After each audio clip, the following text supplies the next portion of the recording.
నమస్తే అండి, నా పేరు లావణ్య.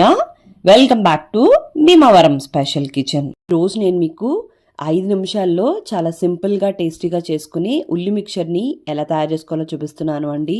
రోడ్డు పక్కన బండి మీద దొరికే మసాలా వడల్ని ఇంట్లోనే పర్ఫెక్ట్గా క్రిస్పీగా అండ్ టేస్టీగా ఎలా తయారు చేసుకోవాలో చూపిస్తున్నానండి. ఇవి తయారు చేసుకోవడం చాలా చాలా ఈజీ అండ్ చిన్న చిన్న మార్పులు చేస్తే రుచి చాలా బాగుంటుంది అనమాట.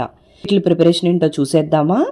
ముందుగా ఒక బౌల్లోకి 1 కప్పు దాకా కూడా పచ్చిశనగపప్పును తీసుకుని ఒక్కసారి శుభ్రంగా కడుక్కున్న తర్వాత దీంట్లోకి ఒక 2.5 కప్పుల దాకా కూడా నీళ్లు పోసుకుని ఒక 2-3 గంటల పాటు నానబెట్టుకోండి.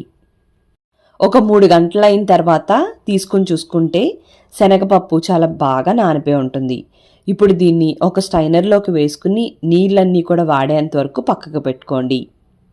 ఈలోపు చిన్న మసాలా కోసం మిక్సీ జార్ని తీసుకుని 3 వరకు కూడా పచ్చిమిరపకాయలు, చిన్న దాల్చిన చెక్క ముక్క, 2 లవంగాలు, 1 టీ స్పూన్ అంత ధనియాలు, 1 టీ స్పూన్ అంత జీలకర్ర ఇవన్నీ వేసుకున్న తర్వాత ముందొక్కసారి ఇలా కచ్చబచ్చగా గ్రైండ్ చేసుకోండి. ఇప్పుడు నీళ్లు వాడిన శనగపప్పులోంచి 2 టేబుల్ స్పూన్లంతా పక్కకు తీసుకుని మిగతాదంతా కూడా మిక్సీ జార్లోకి వేసుకుని వీటితో పాటు 2 అంగుళాల అల్లాన్ని కూడా ముక్కలా కట్ చేసుకుని మొత్తం అంతా కూడా కొంచెం కచ్చాబచ్చాగా అయ్యేంత వరకు గ్రైండ్ చేసుకోండి. మరీ మెత్తని పేస్ట్ లాగా గ్రైండ్ చేసుకుంటే ఇవి క్రిస్పీగా రావు.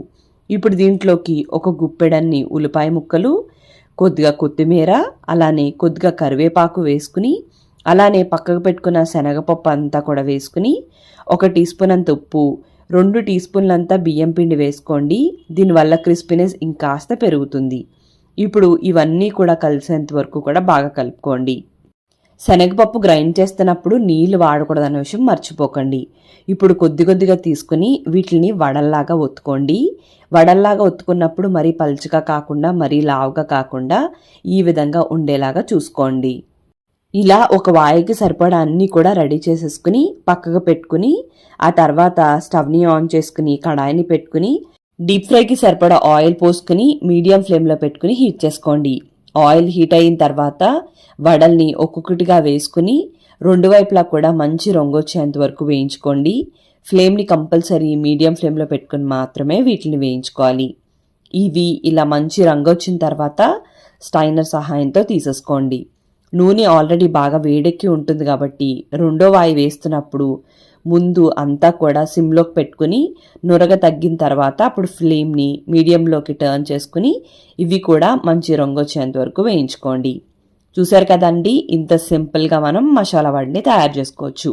దీన్ని పిల్లలైనా కూడా చాలా సులభంగా తయారు చేసుకుంటారు. మరి దీనికోసం ముందుగా స్టవ్ని ఆన్ చేసుకుని కడాయిని పెట్టుకుని డీప్ ఫ్రైకి సరిపడా ఆయిల్ని పోసుకుని 1 కప్పు అటుకుల్ని దీంట్లో వేసుకుని వేయించుకోవాలి.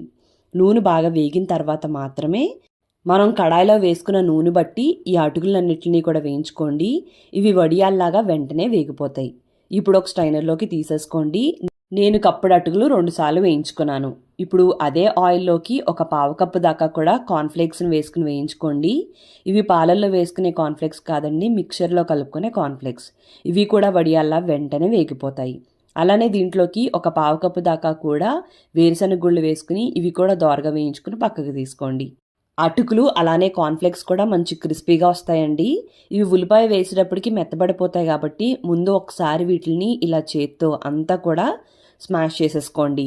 ఆ తర్వాత దీంట్లోకి 1 కప్పు దాకా కూడా సన్నంగా కట్ చేసి పెట్టుకున్న ఉల్లిపాయలు, 1/4 కప్పు దాకా కూడా కొత్తిమీర, అలానే 1 టీ స్పూన్ అంత ఉప్పు, 1/2 టీ స్పూన్ అంత కారం, చిటికెడంత పసుపు, 1/2 టీ స్పూన్ అంత ధనియాల పొడి, 1/2 టీ స్పూన్ అంత జీలకర్ర పొడి, 1/2 టీ స్పూన్ అంత చాట్ మసాలా కూడా వేసుకుని ఇప్పుడు ఇవన్నీ కలిసేలాగా బాగా మెత్తగా మిక్చర్ కన్సిస్టెన్సీ వచ్చేంత వరకు కూడా బాగా మెదుపుకోండి. కనీసం 4-5 నిమిషాల పాటు మెదుపుకుంటే ఇలా చక్కగా రెడీ అయిపోతుంది. ఇప్పుడు దీంట్లోకి లాస్ట్లో 2 చెక్కలంతా నిమ్మరసాన్ని పిండుకుని మరొకసారి కలుపుకొని సర్వ్ చేసుకుంటే ఉల్లి మిక్చర్ రెడీ అయిపోతుంది. చూసారు కదా ఎంత సింపుల్గా తయారు చేసుకోవచ్చో. మరి మీకు ఈ వీడియో నచ్చినట్టయితే తప్పకుండా like, comment, share and subscribe to Bhimavaram special kitchen. Thank you అండి. మరి మళ్ళీ వీడియోలో కలుద్దాం.